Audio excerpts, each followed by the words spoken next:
10. Right Honourable Winston Peters. Thank you, Mr Speaker. My question is to the Minister of Transport and asks, does he have confidence in KiwiRail following the most recent incidents involving the Aratere and now the Stena Alegra?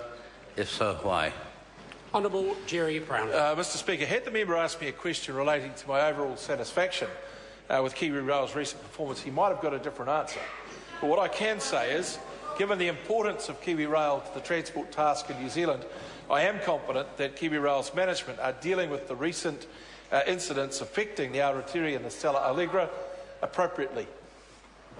Supplementary question. Supplementary question. Right Honourable Winston Peters. Bearing in mind the original question I asked the Minister, how can he possibly have confidence in KiwiRail when the Aratere has now been found to have cracks in its rudder stock following its propeller falling off into the Cook Strait earlier this year, while its replacement ship, the Stena Alegra, much vaunted by the Minister, is now sitting with a gash in its hull, having crashed into the wharf yesterday? Honourable Jerry Brownlee. Well, Mr Speaker, I think the first point is that the issues relating to the Aratere are being dealt with satisfactorily in Singapore. There's no other choice. It lost a propeller. We've got to find out why, and we've got to fix it. And, of course, well, the member says he knows why. Well, I'll tell you what, he probably knows where MH370 is as well. Should tell the House and the world that one. He's an expert on almost anything nautical or aeronautical. Question. Mr Speaker, when it comes to the issue with the Stena Alegra, the KiwiRail management were not at the helm when it happened, and in time we'll find out exactly why it did crash into the wharf. Where's that supplementary question? Right Honourable Winston Peters. If the Stena Alegra is out of operation due to the gash in its hull, and the Stena Alegra uses 20 times as much lubricant as the other ferries, indicating a serious engine issue, does he believe KiwiRail will need to get a replacement ship for the replacement ship? Honourable Jerry Brownlee. Mr Speaker, no.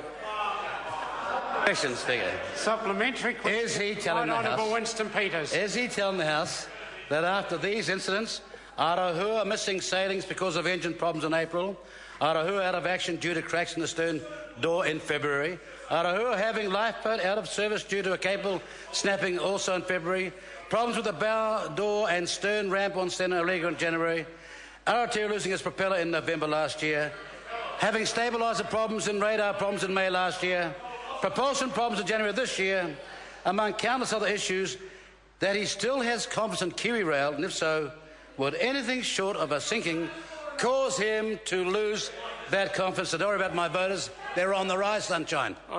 Honourable Jerry Brownlee. Well, Mr Speaker, I can only answer some of that question because most of it was mumbled.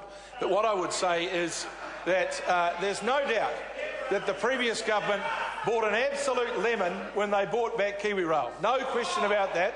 And this government has poured over $1 billion into a recapitalisation program trying to make the thing work. Sometimes it's hard to kick life into something that's fundamentally dead. But that member supported that previous decision, and, Mr Speaker, this government will be the one that makes it work. Order. Supplementary question. Right Honourable Winston. Can it be possibly a fact that his incompetent handling of his portfolio and others is the real reason right now in Canterbury that the National Party is polling to gauge Mr Brownlee's own popularity? In as far as his ministerial responsibility, the Honourable Jerry Brownlee. Oh, Mr Speaker, I am far too modest to discuss my enormous popularity with Mr Peters in the House today. Point of order. Mr Speaker, thank you for asking him with the words in so much as you can answer, because I asked him whether his own party was polling about his popularity. He knows that, but he won't say so. The member asked the question. It was a marginal question. The minister's addressed it.